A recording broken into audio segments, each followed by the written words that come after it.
તો કઈ ઉતરે ન કહું આયા તુલસીજીએ પહેલું વંદન કર્યું છે એના ગુરુદેવને. કારણ ગુરુદેવ થકી એને રામની ઓળખાણ થઈ છે. બંદવ ગુરુ પદ પદુમ પરા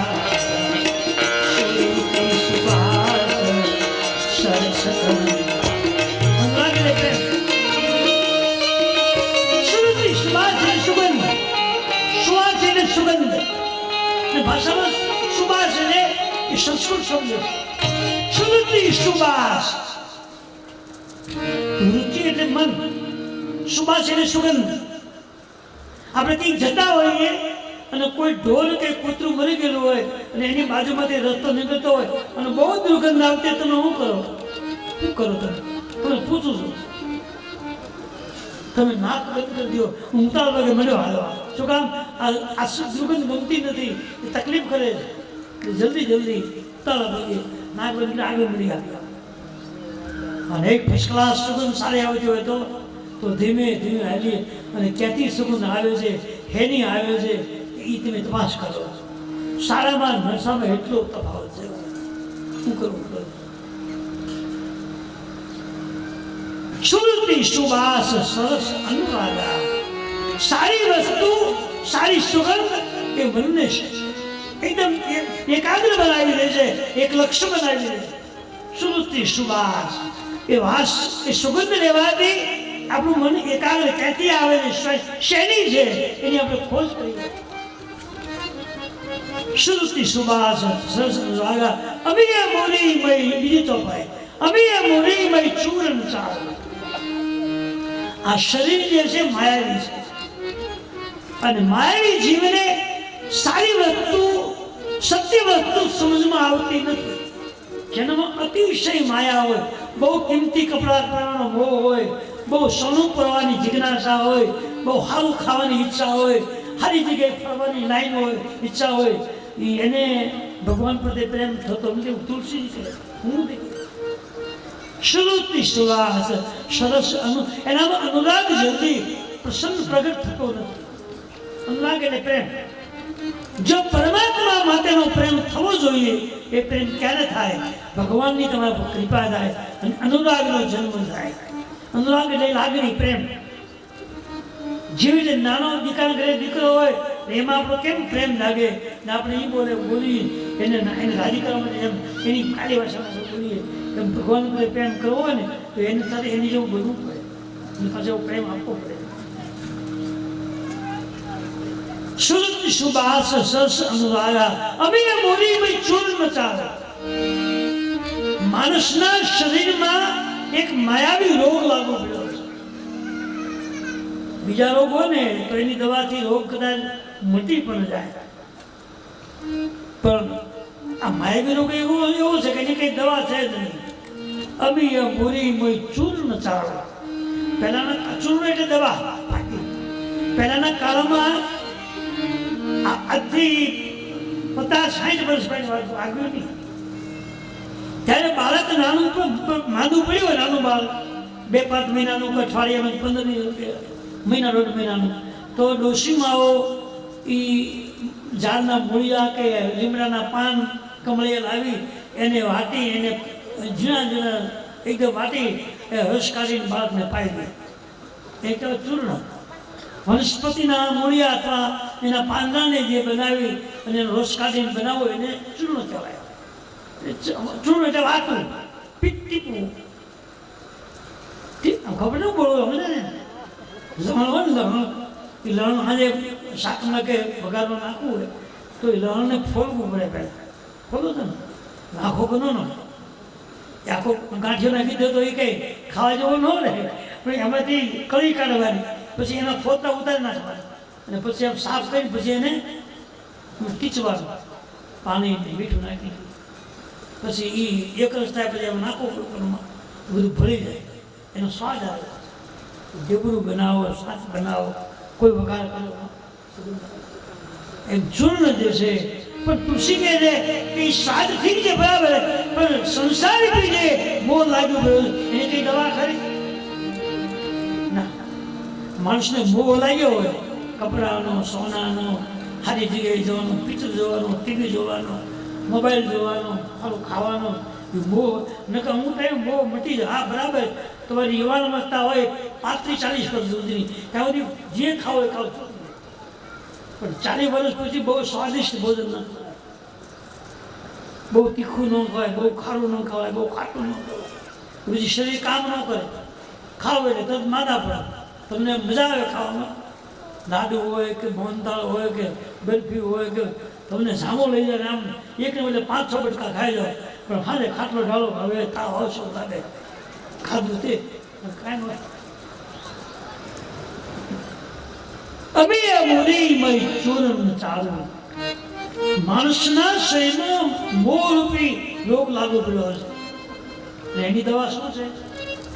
પેટમાં દુખતું હોય ટીકડી ખાવ તો મટી જાય, માથું દુખતું હોય તો ટીકડી ખાવ તો મટી જાય, આખું શરીર કળતું હોય તો એક ટીકડી ખાવ તો મટી જાય. પણ માયા મોહની કઈ દવા ખરી? એક છે પ્રભુનું ભજન. રામ નામ બિન વિરાન સવાર. રામ નામ એક એવું છે કે વગર દવાએ તમે સારું થઈ જાય તો એ રામ શબ્દ છે.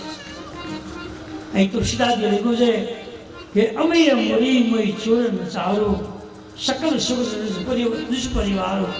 આખા પરિવારને આ સંસારની માયારૂપી મોહ લાગુ અને માયામાં ફસાઈ ગયા છે એટલે આપણને ભગવાન ભૂલાઈ ગયા છે. પણ આ રામ કથા જે છે તમને જગાડીને ભગવાનના રસ્તે લઈ જાય છે.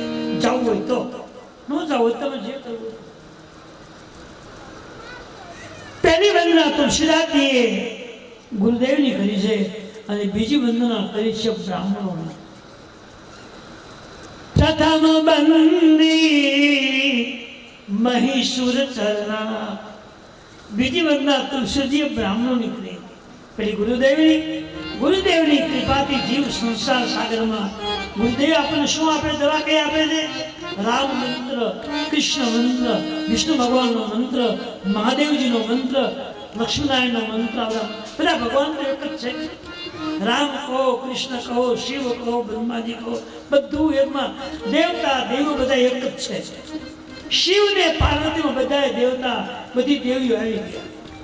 પછી તમે અલગ રૂપને માનો પૂજો એ અલગ હતું. પછી બધામાં એવું છે. લક્ષ્મીનારાયણ બધા દેવો આવી ગયા, રામ સ્વામીજીમાં બધા દેવ દેવી આવી ગયા.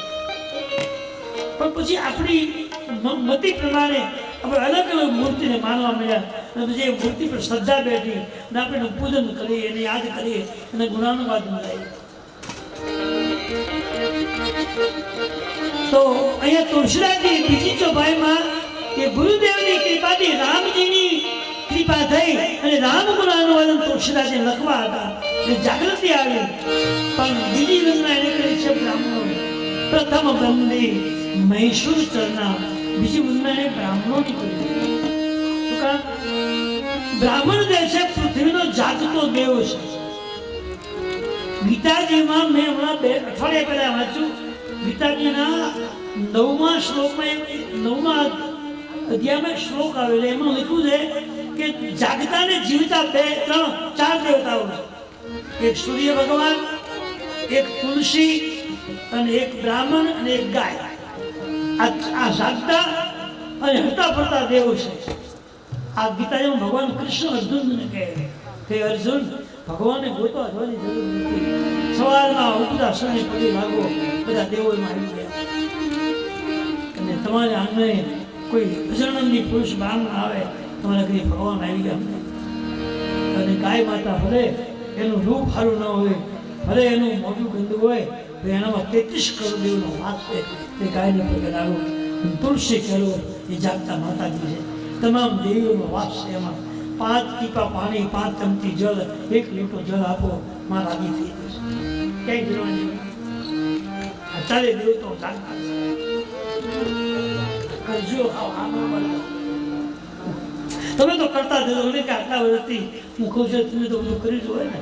અને કર્યું હોય તો અહીંયા આવ્યો હોય ને તો તું તનો દે પંખો ફૂલ કરી એ લાગણી છે ને એના માટે છે.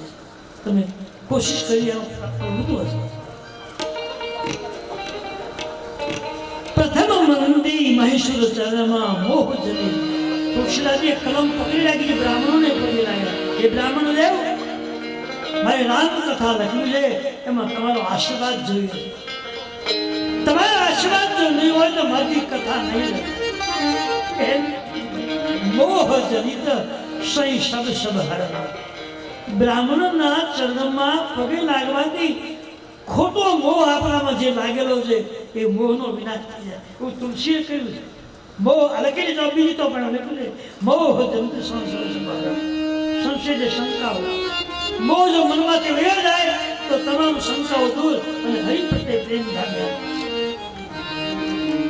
તો બીજી ચોપાઈમાં તુલસીજીએ બ્રાહ્મણોને પગે લાગ્યા. આગળની ચોપાઈ આવે એમાં તુલસીજી વિચાર એવો કર્યો કે બીજી બધું તો ઠીક, પણ જેની મારે કથા લખવી છે, જેના ગુણગાન મારે રામાયણમાં ચોપાઈમાં લખવા છે, એ ભગવાનને તમારે પગે લાગવું પડે ને. પહેલા એ પરિવારના પહેલા પગે કોઈને લાગુ?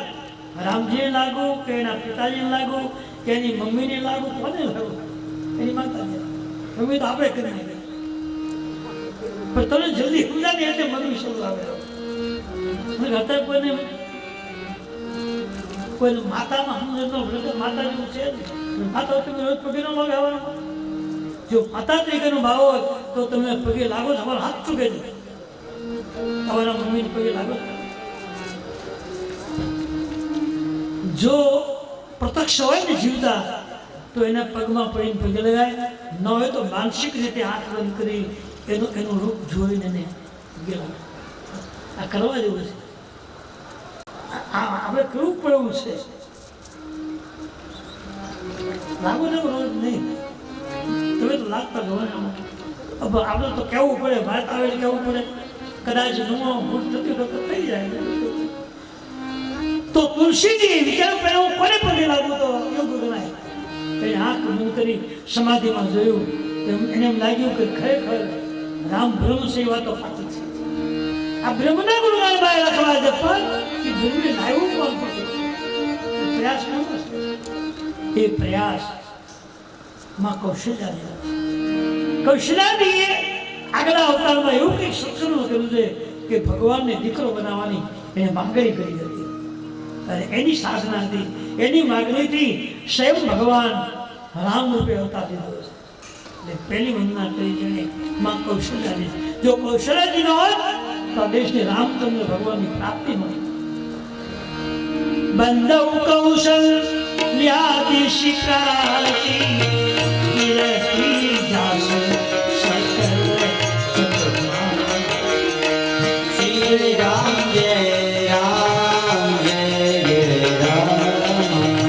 બંધવ કૌશલ્યાદિ દિશા. પૂર્વ દિશામાં સવારમાં સૂર્ય ભગવાન ઉગે છે. જોતા છો ઉગતા સૂર્ય પગે લાગે ઘણા કહેવાય ભાઈ. આ રામાયણમાં લખેલી વાત કહું છું.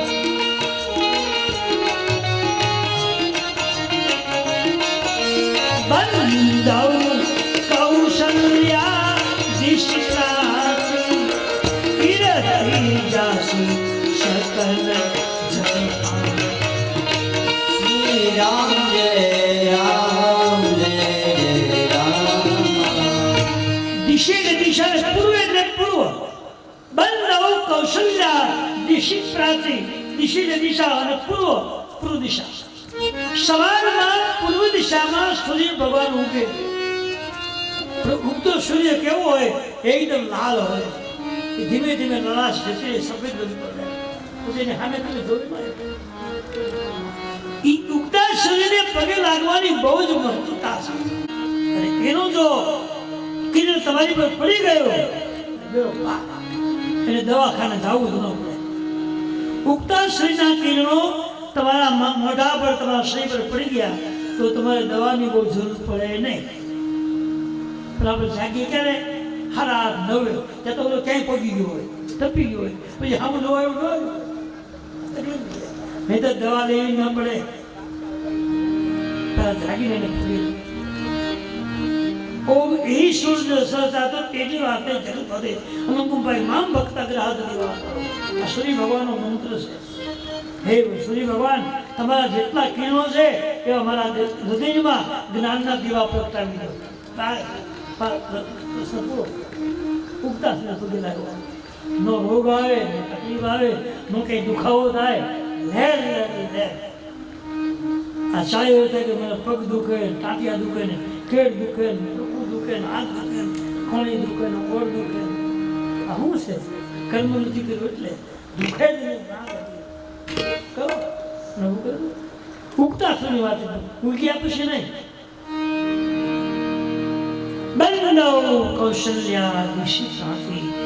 પછી એમ કીધું સવારમાં જેમ પૂર્ણિશામાં સૂર્ય ભગવાન ઉગે, નાખી પૃથ્વી જેમ પ્રકાશિત કરે છે, એમ આ દેશમાં કૌશલ્યામાં ન હોય તો રામરૂપી સૂર્ય આપણને પ્રાપ્ત થાય. એની કૃપાથી, એના ભજનથી, એની ઉપરથી આપણે ભગવાન રામજીના દર્શન જ્યારે પ્રાપ્તિ થઈ છે. એવા કૌશલ્યામાના શરણમાં તુલસીદાસજીએ વંદના કરી. હે માં, પૂર્વદશામાં જેમ સૂર્ય ભગવાન ઉદય પામે છે, એમ તમે આ જગતમાં અવતાર લઈ રામરૂપી સૂર્યના અમને દર્શન કરાવ્યા છે. તમને હજારો વાર ધન્યવાદ. અને બીજી ચોપાઈમાં તુલસીદાસજી રાજા દશરથને પગે લાગે, એની વંદના કરે. બંધો યવધ ભુવા. બીજા શ્લોકમાં બીજી ચોપાઈમાં તુલસીજી રાજા દશરથને પગે લાગ્યા. શું કામ પગે લાગ્યા?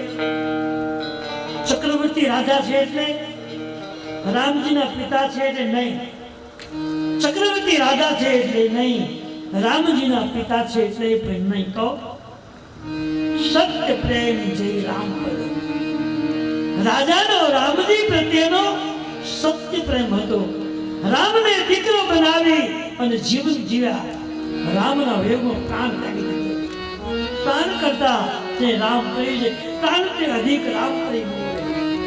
તેને પ્રાણથી પણ રામ પ્યારા હતા, લાલા હતા. તો મહારાજના ચરણમાં તુલસી પ્રાણ કરતા અધિક પ્રેમ. રામ વનવાસમાં ગયા એવા સમાચાર કાનમાં પડ્યા કે દેવમાંથી આ શરીરમાંથી દેવને આત્માને છોડી દીધો, પ્રાણ દીધો. આવું કયો માણસ કે નામ સાંભળતા પ્રાણ છૂટી ગયા. એક રાજા એટલે ઈ જે પ્રેમ છે રામ વિયોગનો પ્રેમ, સાચો પ્રેમ. એ પ્રેમને તુલસીની વંદના કરી છે. ધન્યવાદ છે રાજા દશરથને કે રામને પુત્ર બનાવી અને સુંદર જીવન જીવા છે. અને રામને વિયોગ પ્રાણ છોડી દીધો છે. એવા મહારાજના ચરણના વંદન કરું. અને ત્રીજી વંદના, ચોથી વંદના તુલસીદાસજીએ કરી છે માં જાનકીજીને. જાનકીજીના ચરણમાં વંદન કરી તુલસીજી એવું લખે, જનક સુતા જગ જનની જાનકી અતિશય પ્રિય કરુણા નિધાન. એક વાક્ય બધું કહી દીધું. જનક સુતા જગ જનની જાનકી. જો ખુલાસો તો જે કર્યો છે કે જેટલી માતાજીઓ દુનિયામાં પૂજાય છે, પછી કોઈ પણ દેવી હોય, તમે નામથી બધાને ઓળખતા હોય, એ બધી દેવીનું રૂપ માં જાનકી છે. બધા દેવીઓ વાસ કરે છે. માં ભવાનીના દિલમાં બધા દેવી વાસ કરે. માં લક્ષ્મીના દિલમાં બધા દેવીઓ બેઠા છે. અને એમાંથી બધા દેવીઓ નામ પડ્યા અને અલગ અલગ રૂપ પડ્યા. મૂળ આત્મસાર દેવીઓમાં 4 દેવો: બ્રહ્માના પત્ની બ્રહ્માણી, વિષ્ણુ ભગવાનના પત્ની લક્ષ્મીજી, રામજીના પત્ની સીતાજી, શિવજીના પત્ની પાર્વતીજી, અને 5મા છે કૃષ્ણ ભગવાનના પત્ની લક્ષ્મીજી. આ 5 દેવીઓના શરીરમાંથી બધા દેવીઓનો જન્મ થયો. પછી અનોખો રૂપ તમને પસંદ પડે રૂપ તમે પકડ્યું. મૂળ આ 5 દેવીઓ છે. પંચદેવતા પરમેશ્વર. આ સીધો હિસાબ છે. જેટલી માતાજીઓના રૂપ અલગ અલગ છે એ બધાનું એક રૂપ આ 5 દેવીઓ મારું. અને એમાંથી અલગ અલગ રૂપો નક્કી થયા અને આપણે બધા એને પૂજીએ છીએ અને તમારું કામ કરે. તો તુલસીદાસજીએ આગળની ચોપાઈમાં માં જાનકીને પગે લાગ્યા. એટલે કે જગત સુતા જનક સુતા જગ જનની જાનકી અતિશય પ્રિય કરુણા નિધાન. આ જનકજીના દીકરી છે જનક રાજા, જનકપુરના મહારાજા જનકજીના દીકરી છે, પણ જગતની માં બન્યા છે. બધી દેવીઓનો સમાવેશ આમાં દરેક પાંચે દેવ બધા દેવીઓ સમાયેલા છે. અને એમાંથી બધાને છૂટા પાડ્યા. જેને જે રૂપ ગમ્યું એને પધરાયો, એની પૂજા કરી, એની આરતી કરી, એનું ધ્યાન કર્યું. જનક સુતા જગ જનની જાનકી અતિશય પ્રિય કરુણા નિધાન નથી. જે રામજીને પ્રિય બન્યા છે, જેનું પ્રાગટ્ય પૃથ્વીમાંથી થયેલું, એવા જાનકીજીના ચરણમાં કૌશિકદાસજીએ વંદના કરી છે. ત્યારબાદ પાંચમી વંદના કરી છે લક્ષ્મણજી. બંદો લક્ષ્મણ પદ જલધારા. અવધના સમાધિની વંદનામાં ચારે બધા રામજીની, કૌશલ્યાજીની, દશરથજીની અને બધા દેવીઓની વંદના થઈ ગઈ. પણ ત્યાર પછી ચારે ભાઈની વંદના આવી. એમાં ચારે ભાઈમાં મોટા રામજી છે, બીજા લક્ષ્મણજી, ત્રીજા શત્રુઘ્નજી, લક્ષ્મણજી, ચોથા શત્રુઘ્નજી, ચાર ભાઈઓ. તો ખરેખર મોટા રામ છે તો રામજીની વંદના કરીએ, પણ તુલસીદેવ કર્મ બદલાવી નાખ્યા. પહેલી વંદના કરી છે તુલસીજી ભરત મહારાજ. પ્રણવ પ્રથમ ભરત કે ચરણા જાસુ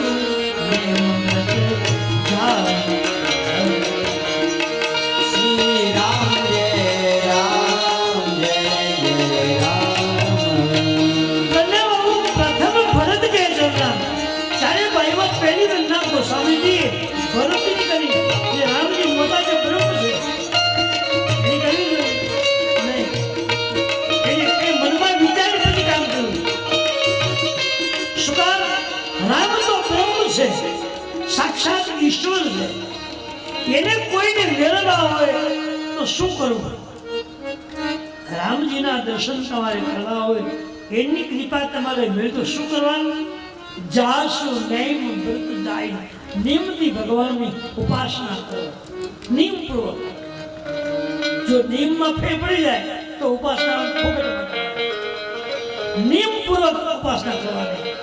બધા નિયમો હોય. જો આમાં તમે આની કંકોત્રી વાંચી ને, આ કથા વાંચી છે ને, તો તમારે કંકોત્રી ક્યાં જરૂર છે? તો મને તો વાંચી લેજો. અમારે લખ્યું છે કે કથાનો સમય સવારના 9 થી 12 અને બપોર પછી 3 થી 6. નિયમ શું છે? 9 વાગે આવી જવાનું. બધા તો તમે આવ્યા 11 વાગે આવો, 11:30, 12 આવો, 10 વાગે આવો, તો તમે નિયમ ક્યાં પાડ્યો? હું તો હવે એવું ધારે ખરું 11 વાગે ધારે ખરું તો તમે તરત કાઢી દો. મને નવીન લાગે, ટાઈમે આવતો નથી. અમારે દેવું કેટલી કરી કેવું ના જાસુ નૈમ વ્રત જાય. નિયમથી જે ઉપાસના ભલે થોડું કરો, પણ નિયમપૂર્વક કરો. અહીંયા તમે બેસી જાઓ, પછી તમને ઘર યાદ આવે કે આગળ માર્યો છે કે નહીં માર્યો. છોકરાને હુરાને એવો જાગીને કંઈ પડશે તો નહીં ને. ભાઈ 1000 લોકો ધ્યાન રાખે તો એવું જ આવે. જેને આપણે ધ્યાન નહીં રાખી શકે પણ ભરોસો નથી તમને ભગવાનનું ન પડવા દે. તમને જો વિશ્વાસ હોય તો તમારું બાળક દોડતું ગમે ત્યાં જતું હોય, એની હારવાળી માતાજી હોય, એને પડવા આશરો ન દે, વાડી ફરી જાય. વાતમાં હોય ભગવાનની આદર હોય જ છે. આદર આપણે મહેનતથી માગી મળે અને આપણી ઉપાસના છે, આપણી રામ કૃપા થઈ છે એટલે એને આપ્યો છે, એને જવા ન દે. આ વાત માતાજી, જો માતાજી ફરી જાય તો પછી પણ જાસુ નૈમ વ્રત જાયું ને બરનામ. ભરતજી એ રામ ઉપાસક. રામ બ્રહ્મ છે જરૂર છે, પણ બ્રહ્મને રાજી કરવા માટે ભરતજીએ માતા પિતાને છોડ્યા, રાજ્યને છોડ્યું, ઊંઘની પથારી છોડી, ભોજન છોડ્યું અને એકાંતમાં બેસી કોઈ ભજન કરે છે નિયમથી. અને બાલકાંડના છેલ્લા પદમાં લખ્યું છે, બહુ સારું. સિયારામ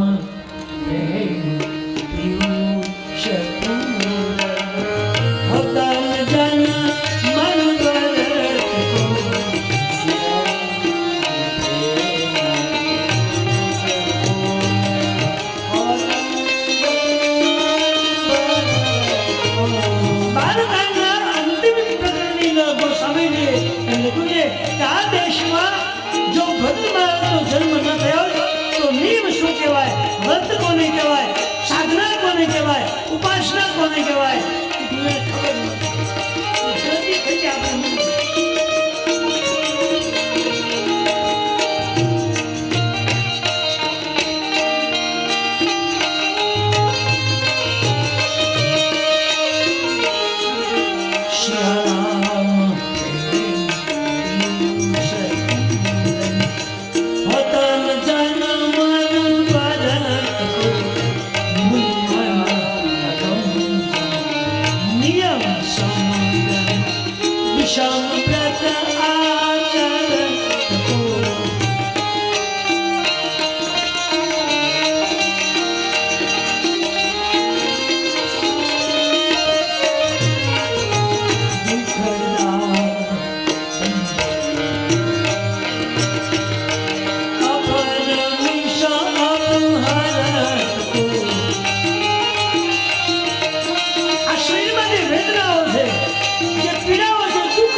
સાધનામાં નિયમ શું છે, ઉપાસના કોને કહેવાય, વ્રત કઈ રીતે કરવું, આપણે નિયમો આપ્યા છે અને આપણે કરીએ છીએ ઘણું, પણ નિયમનું પાલન આપણે નથી કર્યું એટલે આપણું બધું કર્મ નિષ્ફળ બની ગયું. સમજીને કરો તો 100% ફળ મળવાનું. પણ ઘણા ડુંગળી વેરી કરી નાખી, ઘણા મોઢા પડ્યા, મોઢા પીડા ને કઈ મળ્યું નહીં, હલવાઈ ગયા કે 150 રૂપિયા આવ્યા, કે 40 આવ્યા, ઓલાને 700 આવતો 900 આવ્યા. વહેલા જાગી ગયા, વહેલી પ્રયત્ન કર્યો, વહેલી મહેનત કરી, એમાં ટાઈમ રહ્યો ભાવ પછી નહીં આવે, કરી ગયો ટાઈમ રહ્યો સમજી જાશું નહીં. હા થોડું કરે પણ નિયમથી પૂરો કરો અને ઈશ્વરે બતાવ્યું છે એ મુજબ કરો. ભલે અડધી જ કલાક ભજન કરો, અડધી કલાકનો એવી રીતે નિયમથી પાલન કરો કે તમારે અઠવાડિયા સુધી કંઈ કરવું જાશું નહીં. જેને નિયમપૂર્વક ભગવાનને રાજી કરી અને ભગવાન એને પોતાનો બનાવ્યો છે એવા ભરતજીના તુલસીદાસજી વંદના કરી છે. ભગવાન રામજી એમ બોલ્યા છે કે મોતે સંત અન્ન કરી લેખા, મને મારો ભરત રામ કરતા મારી કરતા મારો જીવ કરતા મારો. રામજી એ ભરતજીને પોતાના આત્માથી વધુ પ્રેમ ભરતજીને આપે. તુલસીદાસ લખ્યું છે કે આવા એ નિયમ પ્રેમી નિયમથી જે મારી ઉપાસના કરે છે એ મને મારા જીવ કરતા વાલો છે. તો ખૂબ કેમ ન કરે, કરે જ ને. આ તો પ્રેમ તમે આપો જીવ કરતા બધું એ ભગવાન તમારી સામે જ આવવું પડે, આવવું પડે. એટલે ચારે ભાઈમાં પહેલું વંદન કર્યું છે ભરતજીનું અને હવે બીજી વંદના આવે.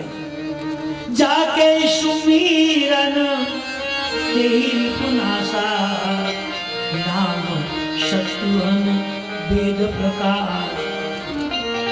શત્રુહન નામ, શત્રુ એટલે દુશ્મન, હનુ એટલે મારું થાય ને. અને હવે કેવું થાય કે આપણા દુશ્મનને મારવા. દુશ્મન કોને કહેવાય? આપણાથી જે વિરુદ્ધમાં હોય, આપણે જેને વ્યવહાર ન હોય, આપણે બોલ્યા વ્યવહાર ન હોય, આપણું ખરાબ બોલતો હોય એને આપણે દુશ્મન લઈએ. આ એ આપણી વાક્ય છે, પણ એક દુશ્મન આપણા અંતરમાં બેઠો એ કોણ છે ખબર? માયા, ઈર્ષા, ક્રોધ આપણા દુશ્મન. એને જીતવા હોય, ઓલા દુશ્મન જીતવા હોય તો 100-500 આપી દો એટલે વખાણ મળે કરો, રાજી કરો, મારું બાજવા પડે, 2 પડી ઘઉં આપી દે રાજી રાજી. પણ આપણામાં જે બેઠો દુશ્મન એ રાજી નહીં થાય. રાજી ક્યારે થાય? જાકે સુમિરન, સુમેર સમરવું, તમે મનથી રામ રામ સ્મરણ શરૂ કરી દો. જાકે સુમિરન એહી નાશા, નામ શત્રુહન બેદ પ્રકાશ. આપણા દુશ્મન શરીરમાં 14 પ્રકારના દુશ્મનો છે. કયા? ઇન્દ્રિય દ્વાર જરૂર ખાના, આંખ, મોઢું, કાન, મન, વિચાર, વાણી, સંગ, ભોજન, આમાં બધામાં દુશ્મનો બેઠા. એ આપણે હક હાલવા ન દે, સારું સાંભળવા ન દે, સારું બોલવા ન દે, સંતને સંગ ન બોલો. એટલે આખી રામાયણમાં શત્રુઘ્નજીએ કોઈને માર્યા હોય એવું લખ્યું નથી. છતાં ગોસ્વામીજી એમ લખે કે જાલ કે સુમિરન તે નાશા, નામ શત્રુહન ભેદ પ્રકાશ. હવે કઈ માર્યું કોઈ નથી, કોઈને ઘાય નથી કર્યો, અને શત્રુને માર્યા નથી. શું કામ? તો એને અંતના શત્રુને માર્યા છે. એનામાં જે દુર્ગુણો પડ્યા હતા એ દુર્ગુણને એને જીતા. પણ કેમ જીતા? મૌન રાખી. આ સંસારમાં જાજુ મૌન રાખી અને જે સાધના કરે છે, ઓછું બોલે. હમણાં વાત કરીએ ઘડી પહેલા, બોલો શું છે, બોલો થોડું, પણ કામ પૂરતું બોલી ભજવાનું થઈ જાય. પછી ખોટું બોલ નહીં કરવાનું. જો એટલું બોલો, જો એટલું મને જરૂરી હોય એટલું જો બોલો તો વાણીમાં ક્યારેય દોષ નહીં લાગે, વાણીનું પાપ નથી લાગે. જોતા કરતાં વધુ બોલી નાખો ને તો વાણી ઉલટી થઈ જાય, અને ક્યારેક કોઈને દુઃખ લાગી જાય, અને સામે વાળાને દુઃખ લાગ્યું હોય એનો હાથમાં દુભાય તો આપણે પાપ લાગે. અને એ જ પાપ આપણને મળે. એનો હાથમાં દુભાય પાપ. એટલે પહેલાં 14 ઇન્દ્રિયો જીતી લો કે ભગવાન સારી વાણી આપે, સારું બોલતા શીખવાડે, પછી સારું સાંભળતા શીખવાડે, પછી સારાનો સંગ આપે, અને આપણે સારું કામ કરી શકીએ. જા કઈ સુમિરન. આ રામાયણમાં શું વાત કરવી, કઈ વાત તો કેટલા મુદ્દાઓ આવ્યા છે. જા કે સુમિરન એહી નાશા, નામ શત્રુ અને ભેદ પ્રકાશા. તુલસીદાસજીએ ત્રીજી વંદના કરી છે શત્રુઘ્ન મહારાજને, અને હવે ચોથી વંદના કરી છે ભગવાન રામજી. જનક સુતા જગ જનની જાનકી, અતિશય પ્રિય કરુણા નિધા. પાંચમી વંદના તુલસીજીએ જાનકીજીની કરી છે કે જે ભગવાન રામને પ્રિય છે, અને જે જાનકીજીએ રામ માટે સુખ છોડ્યું, સાધનો છોડ્યા, પથારી છોડી અને ખુલ્લા પગે ભગવાનને પગલે પગલે વનવાસમાં ગયા. આ જાનકીજીના ચરણમાં છે કે જેને ભગવાન માટે પુરુષાર્થ કર્યો, બધું ત્યાગી દીધું. સારું ભોજન ત્યાગ્યું, સારી પથારી ત્યાગી, સુખ સાધનો છોડ્યા, સારા કપડા વલકલ વસ્ત્ર પહેર્યા. બલકલ બાસન જટિલ તનુ શાન, જમુની બેસન કિન્હરતી કાલ. આ લંકાકાંડની ચોપાઈ છે. બલકલ બાસન જટિલ તનુ શામાં ભગવાન રામજી જાનકીજી બનવા, ભગવાન રામને જ બનાવશો, જાનકીજી નથી મળ્યો. છતાં જાનકીજી એક પત્ની તરીકે, રામજીની અજાજ્ઞા તરીકે વગર કીધે પરિવારનો ત્યાગ કર્યો, કુટુંબનો ત્યાગ કર્યો, સુખ સાધનનો ત્યાગ કર્યો, ભોજનનો ત્યાગ કર્યો, કપડાનો ત્યાગ કર્યો, આભૂષણનો ત્યાગ કર્યો, પથારીનો ત્યાગ કર્યો, અને ભોંય પથારી હતા. રાજકુમારી જેના પિતાના ઘરે પણ રજવાડું હતું, જેના સસરાને ત્યાં પણ રજવાડું હોય, છતાં એ દીકરી પથારીમાં એક ઘાસની પથારી કરી, પથ્થરનો હોશિયો કરી પોતે વિચારતા બોલો એને બંધન કરવા પડે. એક રામ માટે જે તુલસીએ વિચાર્યું કે જે દીકરીએ એક રામની માટે થઈ અને પરિવારને છોડ્યો હોય, કુટુંબને છોડ્યું હોય, સુખ સાધનો છોડ્યા હોય, સારા વસ્ત્રો ત્યાગ્યા હોય, આભૂષણો ત્યાગ્યા હોય, પથારી ત્યાગી દીધી હોય, અને ભોજને ત્યાગ્યું હોય, માત્ર ઝાડના ફળ ફૂલ મળે તો ખાવાના, એ તો જય શ્રી રામ. અને આટલી બધી જેણે ઉપાસના કરી હોય એને ખરેખર પગે લાગવું જોઈએ. એ તુલસીજીએ જાનકીજીનું નામ બોલીને એને નમસ્કાર. આ પાંચમા નમસ્કાર, પાંચમી વંદના. હવે છઠ્ઠી વંદના આવે. ભગવાન રામજીના ચરણની તુલસીજી વંદના કરે. તો રામ કોણ છે? રામ સાક્ષાત બ્રહ્મ છે, જેને જગત માટે થઈ, જગતના જે જેટલા જીવો હરે પડે છે એના ઉદ્ધાર માટે એને અવતાર લીધો અને ભ્રમણ કર્યું, વનવાસ વેઠો, દુઃખ વેઠું. પણ ક્યારેય મને દુઃખ છે સીધું નથી, હસતા હતા દુઃખને શીખાયું. જે અવધના રાજકુમાર છે, જેને જંગલ શું કહેવાય એ જોયું નહોતું, જે સુંદર ફૂલની પથારી સિવાય જેને શયન નથી કર્યું અને સારા ભોજન સિવાય આહાર નથી કર્યો, એ ફળ ફૂલનું જીવી લઈ અને જીવન જીવે જંગલમાં, આને ઈશ્વર કહેવાય. આપણા માટે આ બધું કર્યું. જગતના જે હરતા ફરતા જીવ છે અને ઉદ્ધાર માટે ભગવાને આવું કરતું પડ્યું છે કે આ ભગવાન રામજીના ચરણમાં સ્વામીજી વંદન કર્યું. ભગવાન રામજીના ચરણમાં વંદના કરી, ત્યાર પછી અયોધ્યા સમાજની વંદના કરી અને રાજા મહારાજાની સંતોની વંદના કરી. પણ તુલસીદાસ એમ થયું કે મારી રામકથા લખવી છે, ઉત્તમ કાર્ય, સારું કાર્ય છે અને સારા કાર્યમાં 100 વિઘ્ન હોય અને વિરોધી માણસો બધી કેદી તમે તમે સારું કામ કરો તો વિરોધી તમે સારું નહીં બોલે. હવે એ તો હરામનું લાવે કરે જ ને, હું ન હોય તું કરી દે જો તાથી કૂતરું ન મળે, હું વાત કરે કંઈ કરવાની ખોટી વાતો કરે. બસ આપણી એ જ વ્યાખ્યા છે, તકલીફ એ જ સારું બોલી શકતા.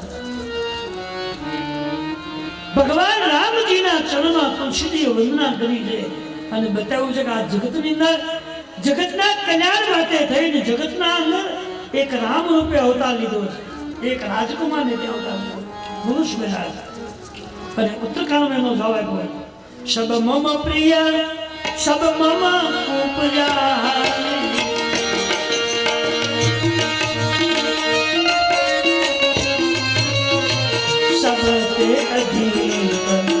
મનુષ્ય શ્રી રામ જય રામ જય જય રામ.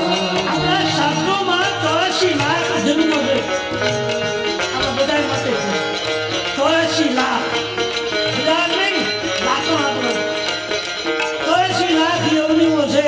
એ 84 લાખમાં ભટક્યા પછી મનુષ્ય અવતાર મળે. કાગડા, કૂતરા, પશુ, પક્ષી, કીડી, આ બધામાં ફરતા છેલ્લે મનુષ્ય અવતાર આવે. એ 84 લાખ પૂરા થાય પછી આ લખેલી વાત કહું, ભગવાન બોલ્યા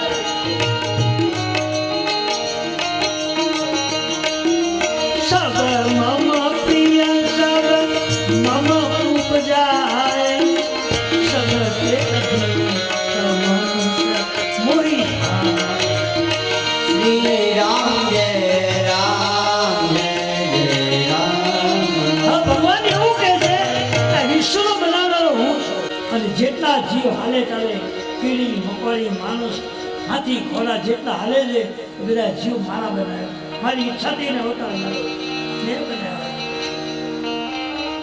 સબ મમ પ્રિય સબ મમ ઉપજાય, આ બધું મારું બનાવેલું છે. અને એમાંય બધાથી અધિક પ્રિય જો બને હોય તો માનવ જન્મ છે. એટલે ભગવાને મનુષ્ય અવતાર લીધો. સબતે અધિક મનુષ્યમય બાપ. બધા જન્મમાં 84 લાખ અવતારોમાં મને માનવ જન્મ બહુ ગમ્યો છે, એટલે મનુષ્ય અવતાર એક રાધાને કરી લીધો અને અવતાર લઈ મને જગતના જીવોને જ્ઞાન આપ્યું છે. અને એનું દિવ્ય ચરિત્ર એટલે જે અવતાર લઈ અને જે લીલા કરી છે એનું ટ્રાન્સલેશન આ રામાયણમાં કર્યું છે. બધી જ લીલા જન્મથી લઈ, શું કામ જન્મ્યાથી લઈ અને જન્મ પૂરો થયો ત્યાં સુધી આપણે કઈ તો લખી નાખ્યું, કાંઈ આવા ભગવાનના એવા ભગવાનના ચરણમાં તુલસીદાસજીએ વંદન કર્યું. હવે તુલસીજી વિચાર કર્યો કે હું બધાને પગે લાગ્યો પણ વિરોધ કરીને પગે નહીં લાગુ તો વિરોધ કરશે. સારું કામ કરવું હોય ને તો અજ્ઞાનીને પહેલા મળવું. જે વિરોધી માણસ હોય ને, જે અજ્ઞાનમાં રહેતો હોય, જેનામાં અહંકાર બહુ હોય, અભિમાન બહુ હોય અને આમ કોઈને દાન ન દેતો હોય અને વિરોધ જ કરતો હોય, એને પહેલા પગે લાગવું. એમ કેવું ભાઈ મારે આ કામ આવ્યું છે, તારી હાજરી મારે જોઈ, તું હોય પેલો મારે થાય છે, કોઈ જરૂરી ઓલીનું ફરિયાદ કરે, તમે કાંઈ ટેન્શન નહીં લેવાનું, વિરોધ તો કરે જ નહીં, પણ તમને કામ આવે, કામ કરાવી દે તમારે એટલું કામ પૂરું કરવું. એટલે નબળા માણસોને પણ પગે લાગવાના. બંધ સંત અસજ્જન સંતને પગે લાગવું લાવે, અસજ્જનોને પગે લાગવું, ગુજરને પગે લાગવું, જેથી કરીને આપણા શુભ કાર્યોમાં વિઘ્ન ન થાય. હિંસા આવ્યો ને કોઈ વિરોધ કરે જ નહીં. એ દોડ્યા કરે, તમે દોડનું કામ નહીં, દોડ્યા કરે, કઈ તમારે દુર્જને પગે લાગ્યા તુલસીદાસજી. અને હવે તુલસીજી મહારાજ રામ કથાનો આરંભ કરે.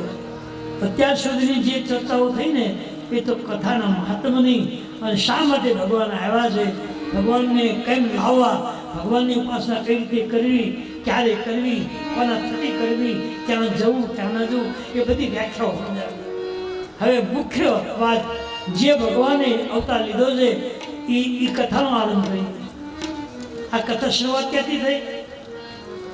આમ તો ગણું તો સંતોના બે સંતોના સંગથી કથા શરૂ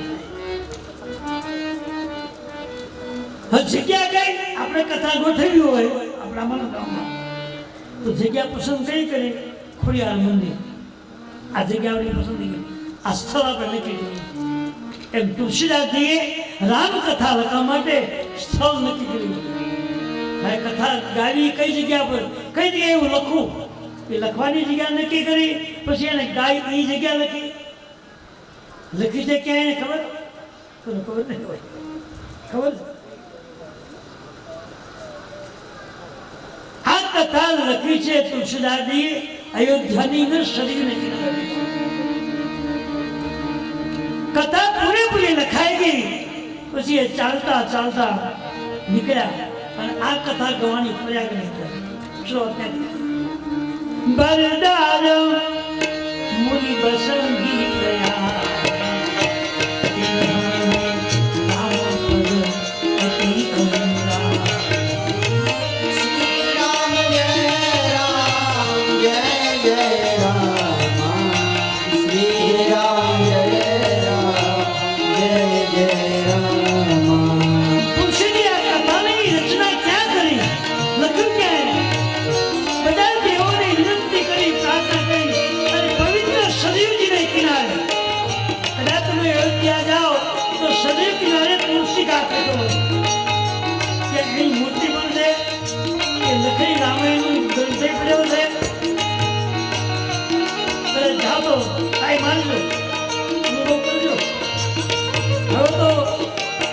ભગવાનનું મંદિર નિર્માણ થઈ ગયું અને ત્યાં તો હવે બહુ માણસો થાય હતો. રોજ લાકડી વસ્તુ હોય છે, તમે જે વાંચો તો ટાઈમ આવજો જવાનું.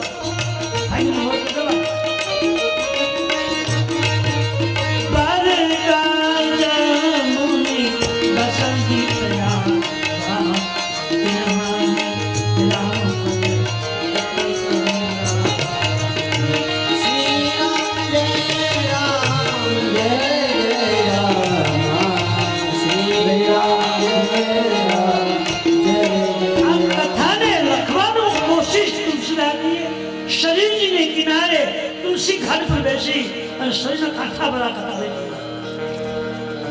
આમ તો એને વર્ષ તો આટલો બહુ લાંબો આવ્યો, પણ રામાયણની દ્રષ્ટિએ 100 વર્ષ સુધી એને આ કથાની લખાણ કરી. કોઈ જાદો આપતો હોય તો કોઈને આમ જોયે ન હોય, ગાવ ગપ્પા થતા હાલતા જાય, આખો કાળ નહીં. આપણે સીધી વાત સીધી કીધું છે એ 100 નો આંકડો આવ્યો.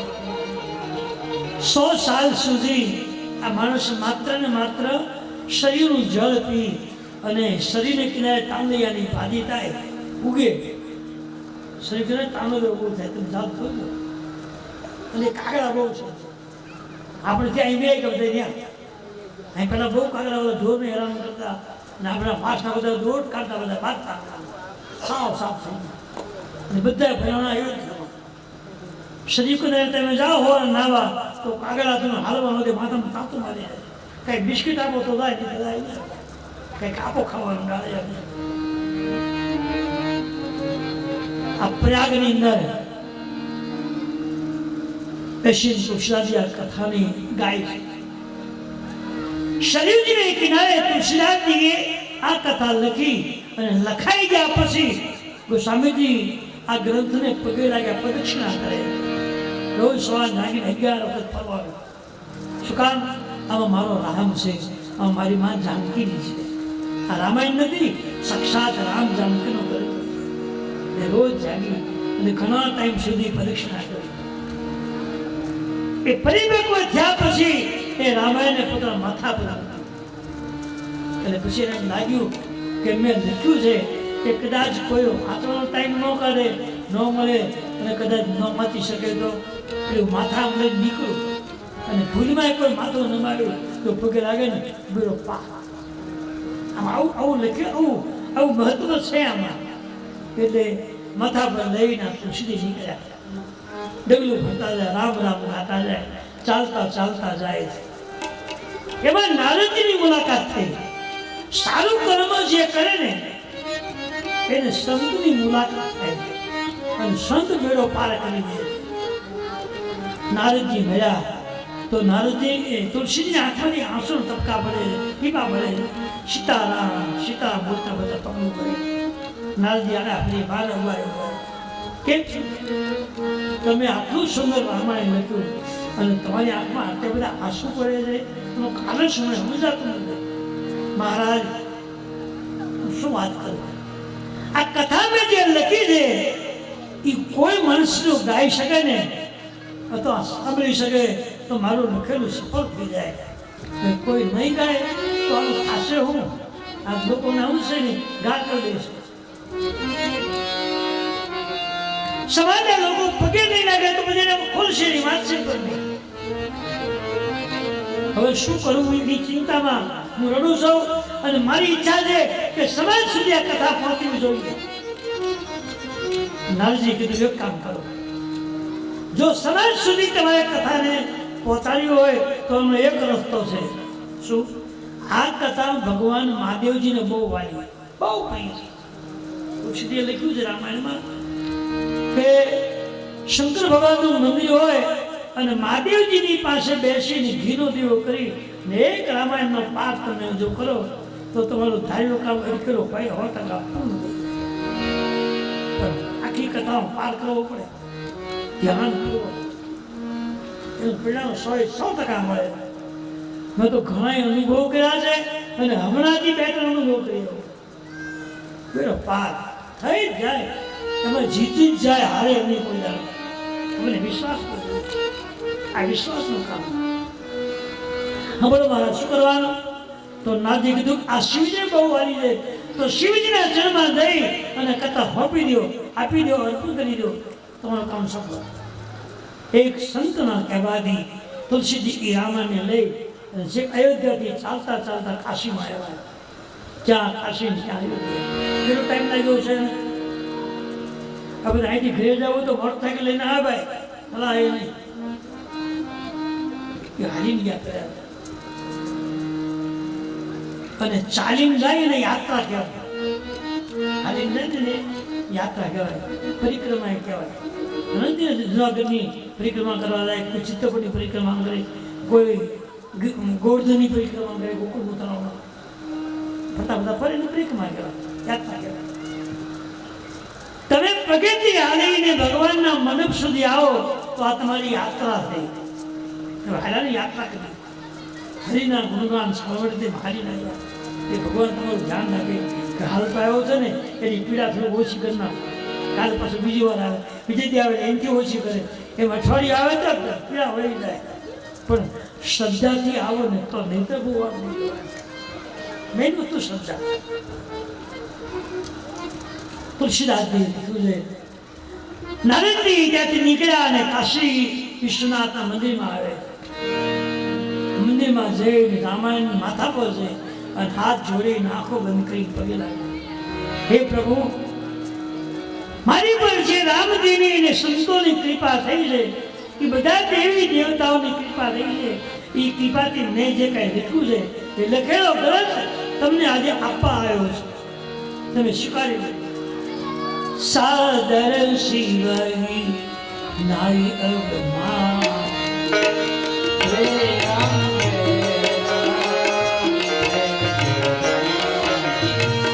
શ્રદ્ધા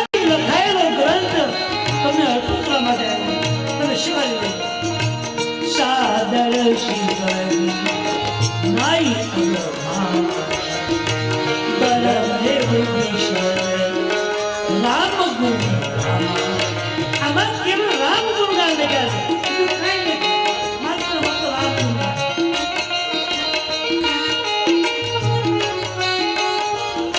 હવે તુલસીજી એમ બોલે છે કે આ લખાયેલો ગ્રંથ પૂરેપૂરો થઈ ગયો પછી મને એક સંતે એમ કીધું કે ભગવાનને બહુ વાલી છે રામન, કે તમે અર્પણ આવ્યો છો, તમે સ્વીકારી લો. એમ કહેતો સ્વીકારે નહીં. હવે તુલસીજીએ ખુલાસો કર્યો કે આ કથા મેં કયા કાળમાં લખી, કયા મહિનામાં લખી, કઈ સાલમાં લખી, કયા વાર દિવસે લખી, કઈ ઋતુમાં લખી, એ કહી દો. સંવત 1631 કરેલું કથા પદ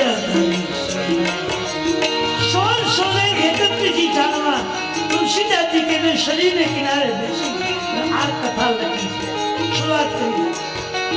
1631 સાલ, આજે 2081 આવે, હિસાબ તો કેટલા વર્ષ થયા. આ તુલસી લખેલી વાત કરી, આગળ તો કઈ લખી તો આગળ આવશે. સંવત 1631 કરે હું કથા હરી પદ મેં ભગવાનને પ્રજાને લખ્યું છે, એમને નહીં, પૂરેપૂરી સંમતિ રામજી મને પછી મેં કલમ શરૂ કરી. એ પણ ક્યારે કઈ જગ્યાએ શરીરજીને કિનારે આ કામ શરીરને બેસી અને તુલસી ઘાટ પર કથા લખી.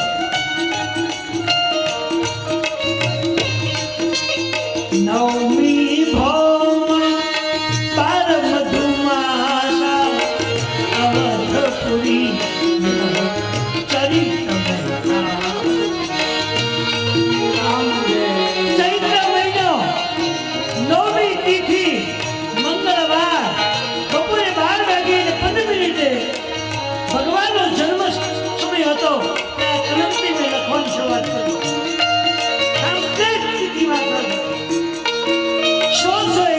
સાલ ચૈત્ર મહિનો મંગળવાર બપોરના 12 વાગીને 15 ભગવાન અભિજીત મુહૂર્ત, એમાં નક્ષત્ર લખ્યો અભિજીત નક્ષત્ર, મંગળવાર બપોરનો સમય, શુભ ઘડી. એવા સમયમાં રામજીનો પ્રગટ થયું છે અને એ સમયની હું રાહ એ દિવસ કદી આવે. ઘણા ટાઈમ હોય રાહ જોઈ કે ચૈત્ર મહિનો અભિજીત મુહૂર્ત લાભ નક્ષત્ર મંગળવાર બપોરે 12 વાગે હોય હવે એવું ક્યારે આવે એ રાહ જોઈ. જેની યોગ આવ્યો તે કલમને પકડી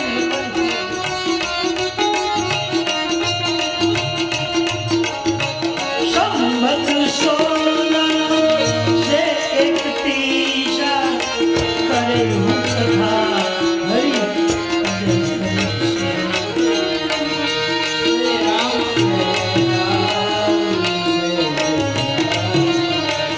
નવમી ભૌમ બાર મધુમાસા અવધપુરી ચરિત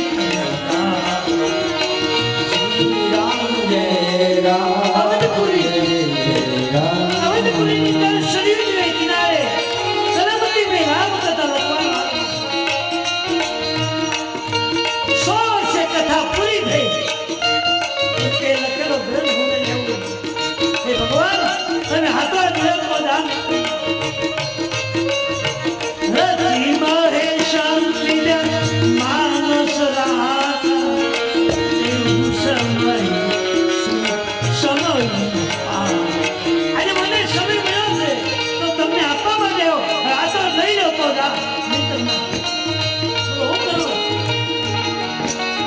હાથમાં રામાયણ છે, હાથમાંથી હસવું હોય છે અને રામ રામ ગાય છે. એ લિંગમાંથી ભગવાન નીકળ્યા. કાશી વિશ્વનાથ ભગવાનની લિંગમાંથી ભગવાન બહાર રૂપ લીધું બહાર નીકળ્યા અને તુલસીદાસ પાસે માગ્યું, રતિમ મહેશ લાવો રાવણ મને. અને તુલસી તુલસીની આંખમાંથી આંસુ નીકળ્યા અને ભગવાનના પગ ફરી વળ્યા. એવું ખુશી એ હા ખુશ હવે માંડી દીધા. હવે શું જોવાનું? રચી મહેશ માનસ રાજા કાળુ શિવા મહારાજ આ તમારે આપેલું રામાયણ હું કૈલાસમાં જઈશ અને મારી પત્ની સતી પાર્વતી મારી હવે રહેશે. એ સાંભળશે હું કથા ગાય અખંડ કથા ગાવા. આને યુગો વીતી ગયા. આજે પણ કૈલાસની અંદર ભગવાન અખંડ કથા ગાય છે, હજુ ગાય છે. અનુભવી વ્યક્તિ જે હોય, પુચ્છાવી જે હોય એ કૈલાસ પહાડ પર જઈ શકે છે, દર્શનીને થાય છે. બધા સાથે હમણાં એક મહાત્માજી મને મળ્યા હતા, અમારા ગામમાં રહેવા હતા. પછી મને બોલાવો ઉગ્યો ત્યાં મળ્યા મને મહાત્મા. એ કે હું કૈલાસમાં જઈ કેમ મને મોકો મળી ગયો ને જે પણ એટલી બધી ઠંડી હતી કે મારા શરીરની અંદર બધા મારા અવયવ એકદમ કોવાઈ ગયા. હજી બીમારી ગઈ નથી, એવો તો ખરો. અને એ શબ્દો એમને સાંભળી લીધા. આગે ઉભારી લઈ રાતના 1 વાગે એ રામાયણની ચોપાઈ આજે ગવાય છે કૈલાસ. આગું કેવું પડે 5 હજી તો જવાય એવું છે કેટલો બરોબર. બાપુ કે હું જઈ આવ્યો અને એની ઉંમર 70 આસપાસની હતી, પણ હિંમત કરીને જઈ આવ્યા અને બેડો પાર થઈ ગયો. અઘરું બહુ છે. રતિ મહેશ માનસ રાગા ભગવાને અથવા રામાયણ લઈ લીધું અને પછી કીધું કે આ કથા રોજ હું ગાઈશ અને પાર્વતી સાંભળશે. તુલસીદાસજી એનો સંતોષ મળ્યો, રાજી થઈ ગયા અને એના આસન પર ગયા છે. આવી રીતે ભગવાન શિવજીનો સ્વીકાર કર્યો છે અને જે નિત્ય મહાદેવજી ગાય છે એ કથા આજે આપણે ગાવાનો અને સાંભળવાનો સુંદર યોગ મળ્યો. હવે તુલસીજીએ 2 સંતોના માધ્યમથી રામ કથાનો આરંભ કર્યો. 2 સંતો કોણ? એક ભરદ્વાજી ને એક યાજ્ઞવલ્ક્ય. એ 2 મહાત્માઓ ત્યાં ભેગા થાય. ક્યારે? ભરદ્વાજ મુનિ બસંગી પ્રયાગ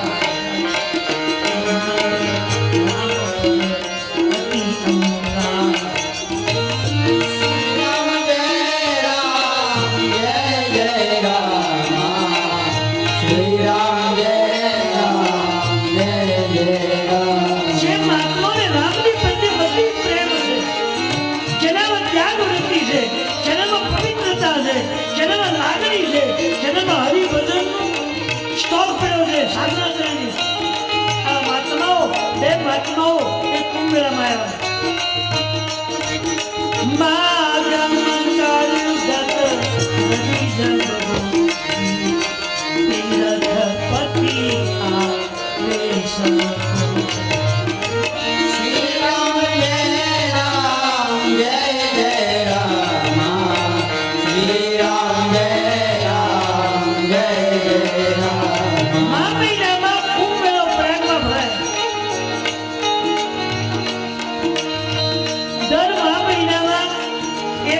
ક્ષેત્રમાં કુંભ ભરાય. કુંભ એટલે મેળો એની ભાષા. અને ત્યારે બધા જ્ઞાનીઓ, તપસ્વીઓ, સાધકો અને પવિત્ર માણસો એકત્રિત થાય અને જેને જે કઈ ઈચ્છા હોય, કોઈ જાપ કરે, કોઈ પાઠ કરે, કોઈ યજ્ઞ કરે, કોઈ દાન કરે, કોઈ સાધુ સંતોને જમાડે, એની જેવી ઈચ્છા એ પ્રમાણે કર્મ કરે છે અને એનું 100% પરિણામ મળે. દર વર્ષે ભરાઈ એને મેળો કહેવાય, દર 4થે વર્ષે ભરાય એને અર્ધકુંભ કહેવાય અને દર 12મે વર્ષે ભરાઈને મહાકુંભ કહેવાય. કોણ સાલ એ મહા મહિનામાં કુંભ મેળો ગયો? 48 વર્ષે એ મેળો આવ્યો. અને આ વખતે એ પ્રયાગમાં 60 કરોડ માણસો હતા. 60 કરોડ ગયા છે અનુભવ છે અમને. અને જયા હોય તો ભાગશાળી જ કહેવાય. આવા દર્શન તો થાય જ નહીં. અને જેના પર હરિની અને રામજીની સંપૂર્ણ કૃપા હોય એ ત્યાં થઈ નીકળે. અડધથી પાછા અમારી ભાઈ ગયા હતા કુંભ મેળામાં, બધા પાછા ને એના ભલામણા હૃદય ઉતરી ગયો કે બસ મન ફરી ગયું નથી જવું. આવો મોકો મળે ખરો. કુંભમાં તો ખરેખર ભગવાન પોતે આવ્યા.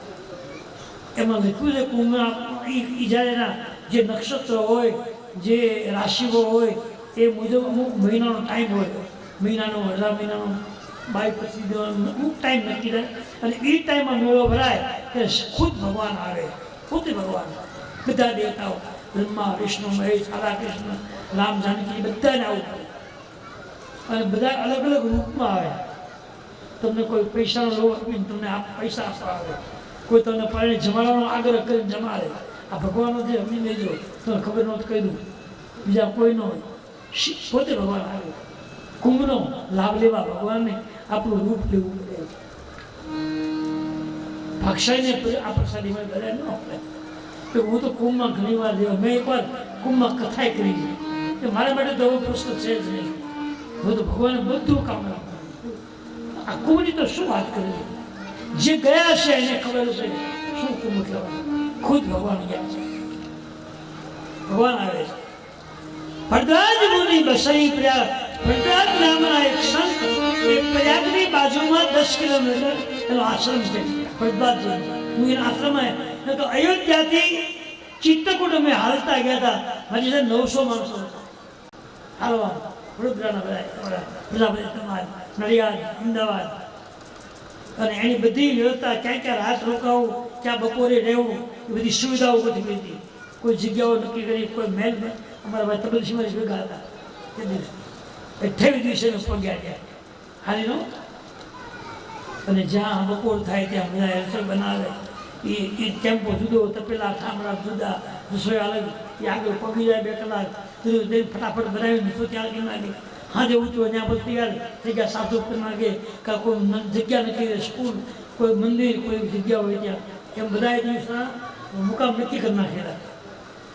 અને 2 આઈસર ગાડીઓ, એમાં 2-4 ડૉક્ટરો, 2 ગાડીઓમાં 2 ડૉક્ટરો. કદાચ હાલતા હાલતા કોઈ તકલીફ થઈ હોય તો તાત્કાલિક ઉપચાર થઈ જાય. માથાકૂટ અને એ તો કરી નાખ્યું ને તો બહુ પગ. આપણે ભૂલ તો કરી, સમજ્યા નહોતા કરી.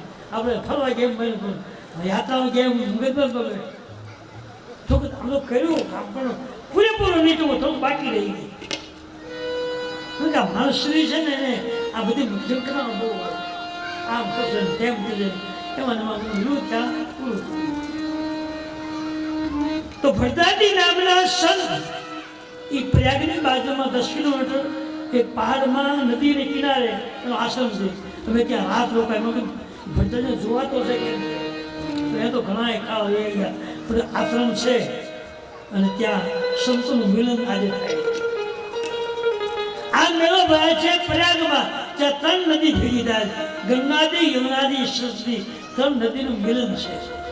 વચ્ચે અંદર 2-3 બાજુ નદીઓ છે અને વચ્ચે એનું મિલન થાય.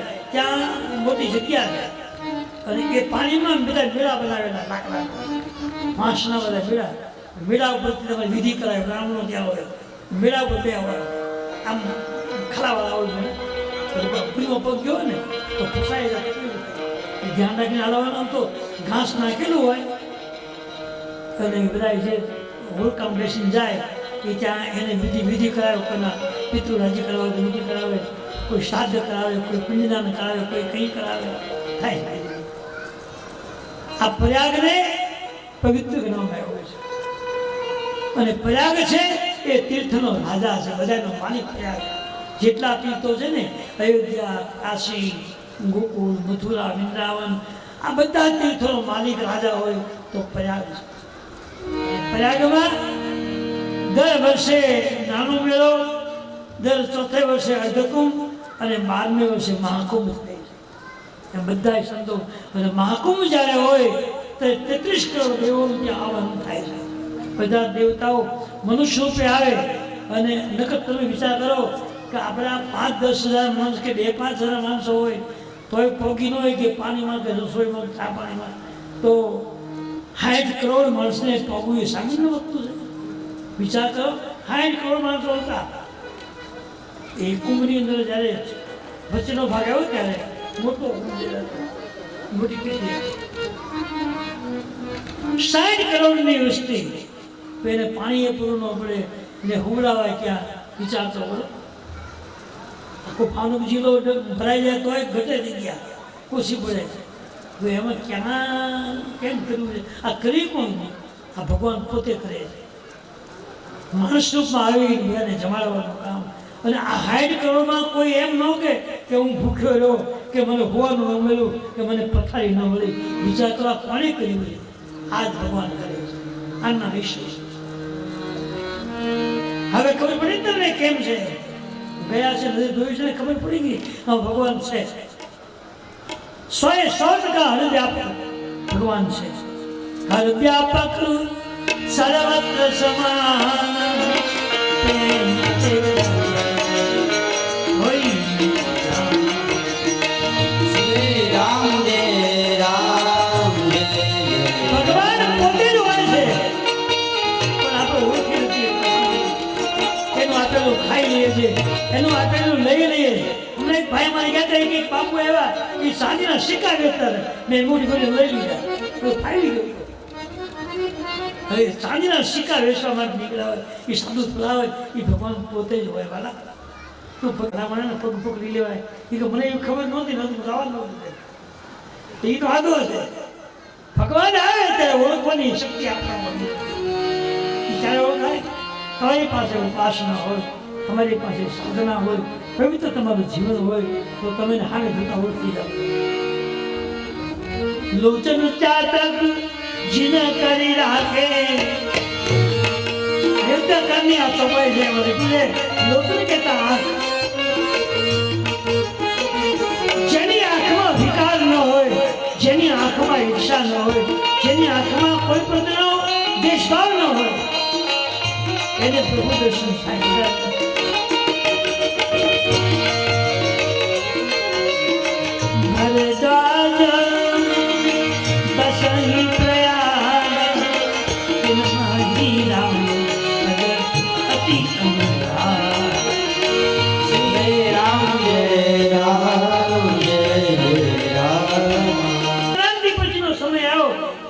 સમયમાં કે 2016ની સાલની અંદર ત્યાં કુંભ મેળો ભરાયો, અને એ મેળામાં ભરદ્વાજી આવ્યા અને યાજ્ઞવલ્ક્ય ત્યાં હતા. આશ્રમ છોડી 10 કિલોમીટરનું અંતર કાપી અને ભરદ્વાજી ત્યાં આવ્યા. યાજ્ઞવલ્ક્યને જોયા ને પગ પકડી, પગ મહારાજ અરે ધન્ય બની ગયું. કેમ? શુભ નક્ષત્રો ચાલે છે, સારો યોગ હાલી રહ્યો છે, તમામ મહાત્માઓ આવી રહ્યા છે. મને પહેલું દર્શન તમારું. પગ પકડી પગમાં પડી ગયા, પધારો મહારાજ. અને યાજ્ઞવલ્ક્યની બાજુમાં આસન આપ્યા, બેસી ગયા અને બેઠા પછી નાખવાથી આંસુ મળ્યા ગયા. ભરદ્વાજીની આંખમાં આંસુ એવા લાગ્યા. પછી ઉભા થયા, ઉભા થઈને હાથ ધોયા. મહારાજ, સારો સમય, સારી જગ્યા, સારો યોગ મને દેખાય છે, અને મનમાંથી એક પ્રશ્ન જાગ્યો. કહું જવાબ મને આપશો? બોલો શું છે? તમારી પાસે બેઠા પછી, અહીંયા આવ્યા પછી, તમારી પાસે બેઠા પછી મારામાં એક પ્રશ્ન જાગ્યો છે, અને એ પ્રશ્ન મારે જાણવો છે. તમને પૂછો, તમારી આજ્ઞા હોય, તમે રાજી હોય તો પૂછું, નહીં તો પછી હા પૂછ ભાઈ, નો સવાલ પૂછને શું વાંધો? પૂછ. મહારાજ, મારે તમને એ પૂછવું છે કે રામ કોણ છે? અહીંથી રામ કથા શરૂ થાય. અત્યાર સુધી તો આપણે આવી વાતો કરી અને તમને શ્રદ્ધા બેહાડવા માટેનો કોશિશનો પ્રયત્ન કર્યા. હવે રામકથા અહીંથી શરૂ થાય. 2 મહાત્માના મિલનથી પ્રયાગ નામનું ક્ષેત્ર, એમાં 2 મહાત્માથી રામકથાનું પ્રાગટ્ય થાય. એક મહાત્મા કથા બોલે છે, એક પ્રશ્ન પૂછે, રામ કોણ? રામ કોણ શબ્દ આવ્યો ત્યારે નોકરી હાથમાંથી આંસુ થયા. મહારાજ, હું ઘણા ટાઈમથી અહીંયા આવ્યો છું, અને મારા મનમાં એક પ્રશ્ન સતાતો હતો. મેં રામકથા ગાવી છે, પણ કોની પાસે ગાવ? કોઈ સાંભળનાર વ્યક્તિ ન હતી. તમે મને પૂછ્યું કે રામ કોણ? તમે પહેલા હું ધન્યવાદ આપ્યો. એક રામ અવધેશ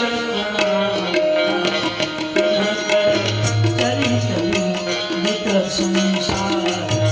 જય રામ જય રામ. એક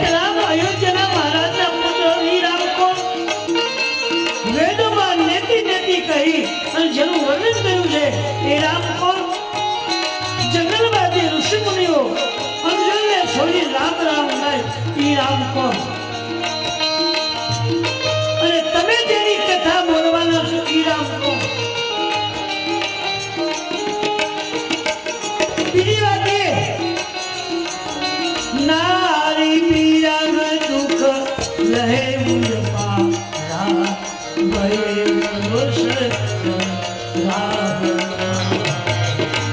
શ્રી રામ જય રામ શ્રી રામ જય રામ જય જય એક રામ છે રામજી નારી વિયોગમાં રડાઈ રામ કોણ?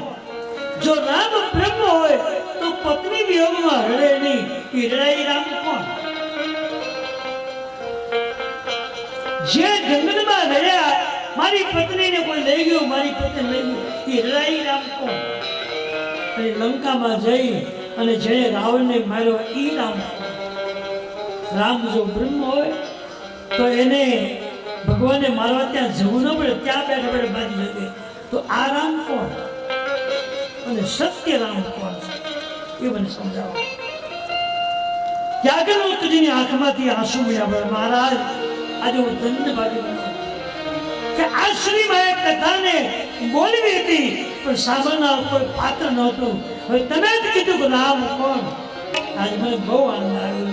પહેલા તનું ધન્યવાદ આપી દો કે જેને રામ કથા સાંભળવાની જિજ્ઞાસા ઈચ્છા થાય છે એને હું ધન્યવાદ આપું છું. મહારાજ તમને ધન્યવાદ. મહારાજ હવે રામ કોણ એ જાણવું હોય તો એકાદ 2 કલાકમાં તો નહીં જાણી શકે.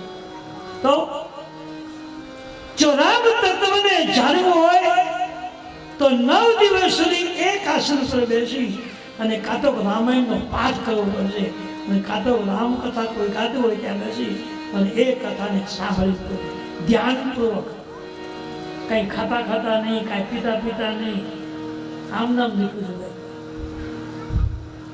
તમે અડધી કલાક થાય ને સાવ ધબકાવી લો, વળી ટાઈમ થાય ને માવો છોડીને દુઃખથી માકો મારી બધી ઠીક છે. તમે આવ્યા તમને ધન્યવાદ બાકી બહુ વાત નહીં જોવાની.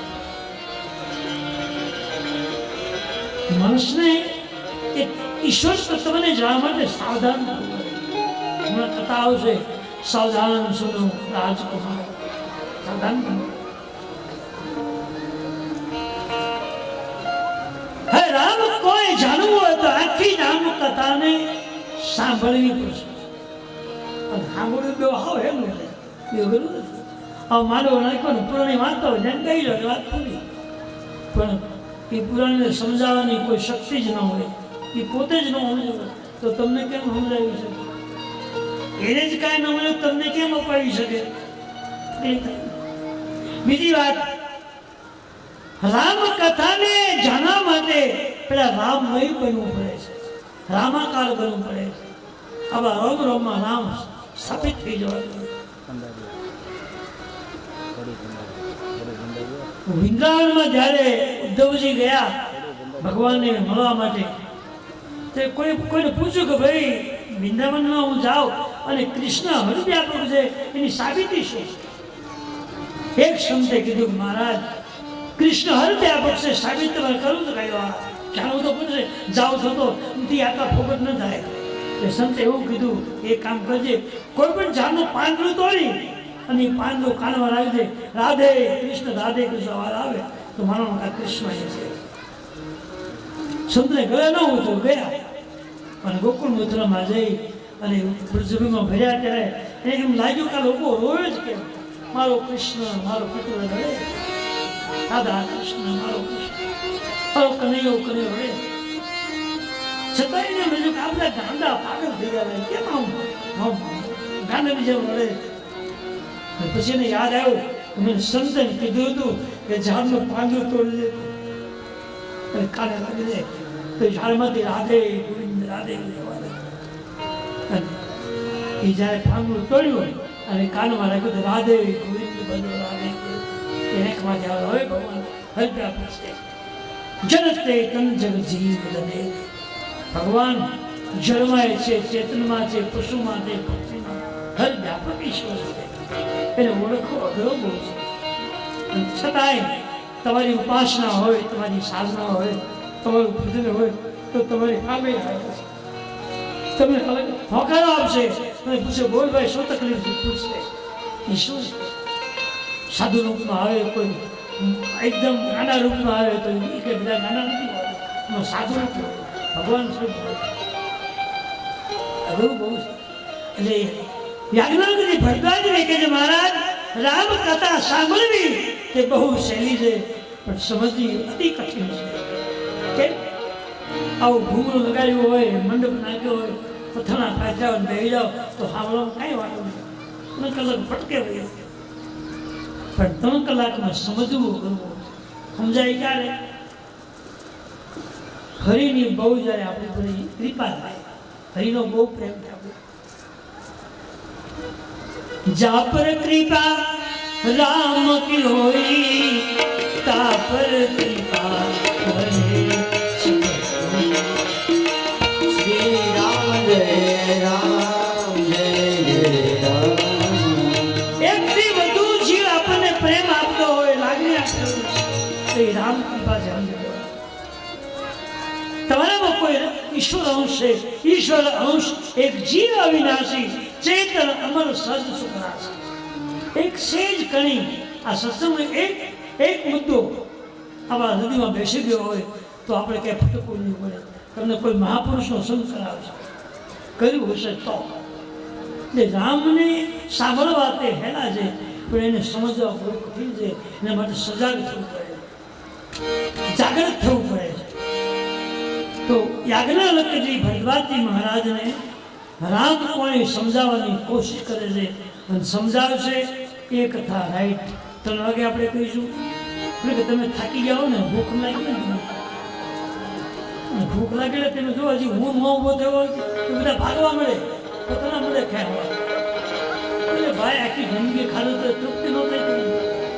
આમાં લીધું નહીં અને તમને ખવડાવવાનું વાંદરા તકલા કર્યા કે નાખી દેવા થોડા કર્યા. તમે ઉતાર ન કરો તો મળવાનું છે પણ પહેલા તમે સાવધાની રાખવા. તમે 3 કલાક જે સાંભળ્યું એનો પાછી દુકાન નાખી દો, ફરી વાત ઉકેલો હમણાં મારી દીધું નહીં. સાવધાની જાવ એ કાંઈ નથી. બધું જમાના હમણાં રાખ્યું છે અને રસોઈ આવે છે, ત્યાં પછી પીરસવા આવે છે, થામણા આવે છે, બધું ત્યાં માન નહીં હોતા. હું તો શું કામ કર્યું, કોની માટે કર્યું? અને એમ કોણ વહેલા બેહો, આગળ બેહો, જમવાનું મળવાનું અને પાછળ બેહીને જમશો તો એ જ જમવાનું છે, આગળ બેહો તો એ જ જમવાનું. અને તે સમજાતું કે ખેતા સાવધાન. યાજ્ઞવલ્ક્યજી ભરદ્વાજજીને રામ કોળે કથા સંભળાવે છે. ત્યાં પ્રસંગને આપણે વિરામ આપીએ છીએ અને હવે પછીની કથા રાઈટ 3 વાગે અને 3 વાગે પુનઃ પાછા મળીશું. પણ એ પહેલાં આપણે ઊભું થવાનું ઊંઘો તે બધા. જો હમણાં હું બીજી કથા રહી ગયો હતો પણ ત્યાં કેવી સિસ્ટમ હતી કે વ્યાસજી જ્યાં સુધી ગાડી પરથી ઉતરે નહીં અને પ્રદક્ષિણા ન કરે ત્યાં સુધી કોઈ પણ વ્યક્તિ ઊભો ન થાય. બેઠા બેઠા રામ રામ રામ રામ શરૂ કરી દે કે રામ નામને એના કારમાંથી એને ઉતરી ગઈ એટલે એ ઊભો તો મને ન થાય એ રામ રામ શું કરી દીધું, શ્રી રામ જય રામ. આપણે તો એ ભાગ્યા ખેંચતા કરીને એ કદાચ તમે સાંભળી ન કહેવાય, ખોટા ધક્કા ખાવાનું શાંતિ. તો 2 મિનિટ ભગવાનની આપણે ધૂન બોલાવીશું, પછી હું જય બોલાવું પછી બોલવાનું છે અને અહીંથી એલોસ કરવામાં આવશે કે તમારે ક્યાં બેસવાનું, બ્રાહ્મણ સાધુએ ક્યાં બેસવાનું, બાકીના મંત્ર ક્યાં બેસવાનું અને બધી સુવિધાઓ છે. કદાચ તમે 4 વાગ્યા સુધી બે હો ને કદાચ રહી ગયા ને તો જમેલા વગર તમે જવા નહીં દો. આ લોકોનું બહુ જમેલવાનું આપેલું છે અને બધાએ તમને એમને જમીન દેજો વારંવાર કહે. મને કહે તમને ઘરે ઘરે જમાડવાનું કહેજો. હવે તો એવાય થઈ, હવે બહુ મોટો તો વાત છે. આ તો ઓલો કેમ ભરવાડ લોદરનું પોટકું બાંધે પછી લઈને નાખે ને પાળું કરી દે, ત્યાં તો ભેટા 1.5 મૂકે. એમ ડોલો છો તો એ તમે માણસ માનો ગણાવ, એમાં ગણાવ તમે સમજી ગયા. ધ્યાન રાખજો, તો સિસ્ટમ રાખવા. આતારો પરમોત્તમ આપણો આતાર વિચાર કહેવાય. સમય પર ઊભું થવું, સમય પર બધું થવાનું છે. ભૂખે તો ને જે ભગવાન તમને લઈ આવ્યો છે એ ભૂખ્યો જવા ન દે. એને તો લાડુ ગળું ગયા લાડવા ખોરાવાના તમને તો રોટી ભરી કરી ખોરાવવાનું આખી બધી ચિંતા ન કરતા. આવડો મોટો મંડપ છે, બધાએ ટેસ્ટથી હમાશે અને ન આવો તો બીજી પંગતમાં ત્રીજીમાં વાળો આવી જાય. ટેન્શન ન લેતા. તમે મનમાં વિચારો કે આપણે ક્યાં આવ્યા છીએ, આપણે શું સાંભળ્યું. આમ ધોળા મળો એટલે તો જોવામાં આપણો ફેર હું નથી કરવું એટલે સાધન નાખજો વાલા માફ કરજો દુઃખ લાગ્યું બનાવી ના દુઃખ નથી લાગ્યું સીધી વાત કરું હવે 2 મિનિટ એવા પ્રેમથી બોલો ઢોલું ન પડે શ્રી રામ જય રામ જય જય રામ શ્રી રામ જય રામ જય જય રામ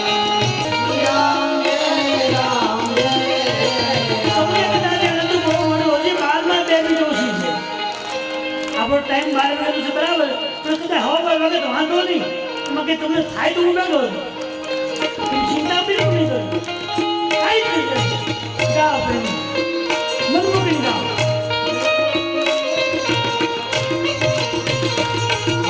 શ્રી રામ જય જય રામ શ્રી રામ જય રામ જય જય રામ ઓ શ્રી રામ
તાળી પડતી નથી અવાજ આવતો નથી એટલે કદાચ ભૂખ પણ લાગી હોય કારણ કે 3 કલાક થઈ ગયા એટલે પછી ભૂખ્યા ભોજન ન થાય એટલે આપણે આ રામદેવ કથાને વિરામ આપી દઈએ અને 3 વાગે પાછા મળીશું ચામુંડી વિરામ અને તાજા માજા થઈને આરામ કરી અને કદાચ હું પારિશુદ્ધ કરી હોજો તો મને 2 વાગે જગાડી દઈ જાય એ તો 100 વર્ષે ખબર નહીં રહે કથા પછી જતી એટલે પારિશુદ્ધ કરી કાલા મૂકી દેવું હવે તો મોબાઈલમાં આરામ માગે ને ખાન પાન રાખી મૂકવું એટલે ટાઈમ થઈને વાગશે ચલો માતા તો 3 વાગે પ્રતિષ્ઠા દિવ્યા બોલી રામચંદ્ર ભગવાન કી જય શ્રી કૃષ્ણ કનૈયા લાલ કી જય શ્રી પવન સુત હનુમાન કી જય ઉમાપતિ મહાદેવ કી જય ખોડિયાર માત